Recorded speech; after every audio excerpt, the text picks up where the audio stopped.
Well, well, well. Look who's back for more of my wit and charm. This public service announcement is brought to you by the re-elect Donald Trump for President Fund, Stormy Daniels, and the friendly people at the New York City District Attorney's Office. Thanks. Once upon a time, in a world where bodily functions had taken over politics, a new election was held. This time, the candidates were a cough, known as hack, and a yawn, known as slumber. No, you did not. Just tell me the president and vice president candidates' names were hack and slumber. No, you did not. But, yes. All right, okay. This shit is cray-cray. Americans have lost their motherfucking minds. Yes. Hack was a cynical and gruff candidate who spent most of his time coughing and complaining about the state of the world.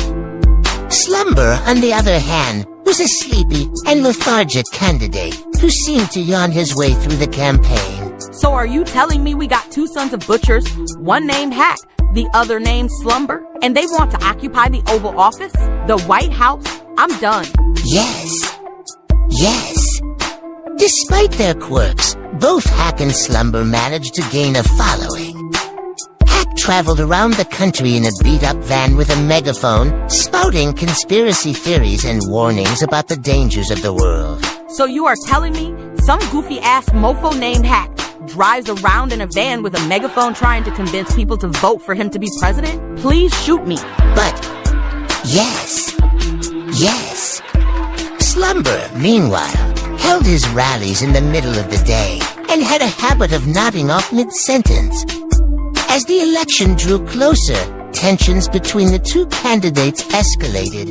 Hack argued that he was more important than Slumber because he helped to clear the airways and prevent illness, while Slumber insisted that he was the more crucial function because he helped people relax and unwind. Oh my God. Nuclear Armageddon can't come soon enough. Do I have Putin's telephone number in my contacts? He needs to push the button. But, no.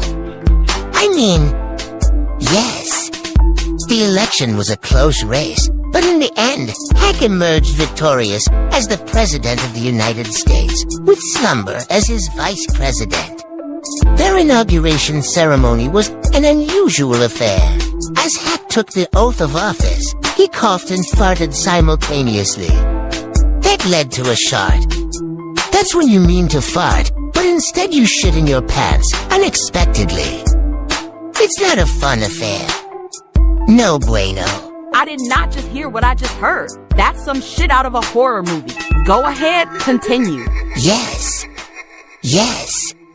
A real horror classic, wouldn't you say? Slumber, on the other hand, let out a long yawn that made people in the audience nod off.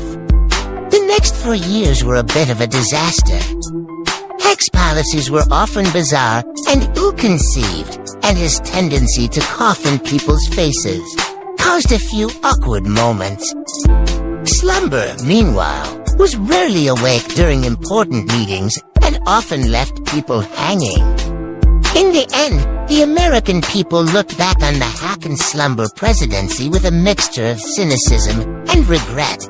This Mr. Trixster is some Twilight Zone shit. Are we almost at the end? But, yes. They had certainly been an unusual pair, but they had shown that sometimes the most unlikely candidates could be the most disastrous. And who knows? Maybe someday we'll see a belch and a sneeze run for office. Yes. That's what I'll do.